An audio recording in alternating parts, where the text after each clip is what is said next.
နေ့ vlog ကတော့ဒါအပြေးသွားမယ် vlog ဖြစ်ပါတယ်ဒါကြောင်ပုံပြီးဆိုတဲ့အတိုင်းအပြေးသွားမှာဖြစ်ပါတယ်ဒါရင်းထွန်းနေပါပြီဒါကျုံပြီးရောက်ပါပြီဒါကျုံပြီးဖြစ်ပါတယ်ဒါကျုံပြီးရောက်ပါပြီဒါကျုံပြီးအလားတူများဖြစ်ပါတယ်ဒါ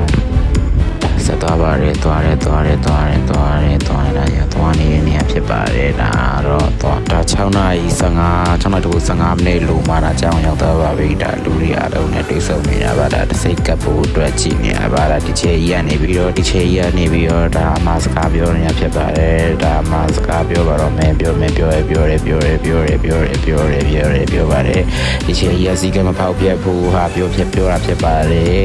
နောက်ပြီးတော့စာပြီးတော့ထွက်ပါပြီဒါထွက်တဲ့နေရာထွက်ပါပြီစာထွက်ပြီးဒါမီလေးနဲ့မီအောင်စုံနဲ့ထွက်တဲ့နေရာဖြစ်ပါတယ်ဒါမိုးကလည်းလို့မလင်းလေးပါဘူးဒါမိုးလင်းစားဖြစ်ပါတယ်ဒါမိုးလင်းပါပြီဒါတငယ်ချင်းနေနဲ့ဒါနောက်မှကျန်ခဲ့ရပါသွားတယ်ဒီနေ့ vlog လေးရတော့လောက်ပါပဲဒါကျေးဇူးတင်ပါတယ်ကြည့်ရှုပြီးရတဲ့အတွက်ကျေးဇူးတင်ပါတယ်